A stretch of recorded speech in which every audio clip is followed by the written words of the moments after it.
চট্টগ্রাম ও পার্বত্য চট্টগ্রামের সাম্প্রতিক বন্যার পর ঘরবাড়ি সম্পদ হারিয়ে ব্যাপক দুর্ভোগে কয়েক লাখ মানুষ। অর্থ এবং পরিকল্পনা মন্ত্রী আমির খসরু মাহমুদ চৌধুরী বলেছেন, দুর্গতদের পুনর্বাসন প্রক্রিয়া শেষ না হওয়া পর্যন্ত সরকারি সহায়তা চলবে।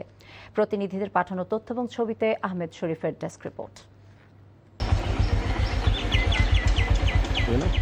শুক্রবার সকালে চট্টগ্রামের পতেঙ্গা, চন্দনাইশ সহ বিভিন্ন এলাকায় বন্যা পরিস্থিতি সরেজমিন পরিদর্শন ও ত্রাণ বিতরণ শেষে সরকারের সব ধরনের সেবা কার্যক্রম চলমান থাকার আশ্বাস দেন অর্থ ও পরিকল্পনা মন্ত্রী আমির খসরু মাহমুদ চৌধুরী। তিনি বলেন, বন্যা কবলিত ৭৫,০০০ পরিবারকে চাল, ডাল সহ নিত্য প্রয়োজনীয় সামগ্রী দেওয়া হয়েছে। ৪০,০০০ মানুষকে রান্না করে নিয়মিত খাওয়ানো হচ্ছে। কৃষকদের সার, বীজ, সাধারণ মানুষের স্বাস্থ্যসেবা ও পুনর্বাসনের কাজ শুরু হবে।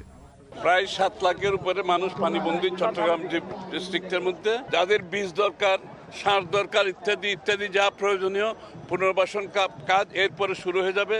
এবং যতক্ষণ পুনর্বাসন কাজ শেষ না হয় ততক্ষণ আমাদের পক্ষ থেকে, সরকারের পক্ষ থেকে সমস্ত কার্যক্রম অব্যাহত থাকবে। বন্যায় খাগড়াছড়ি জেলার সবচেয়ে বেশি ক্ষতিগ্রস্ত এলাকা দীঘিনালার বাড়িঘর থেকে পানি নেমে গেলেও ফসলি জমি থেকে এখনো পানি সরে যায়নি।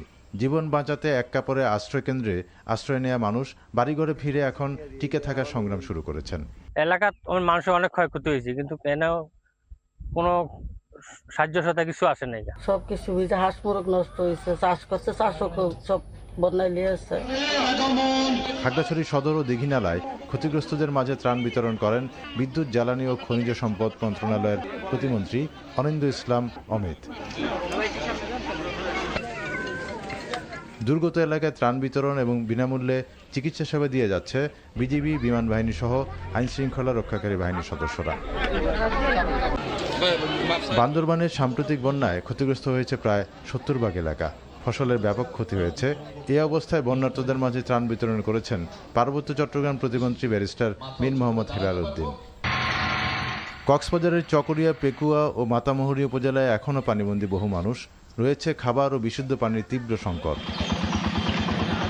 আহমেদ শরীফ, NTV নিউজ ডেস্ক।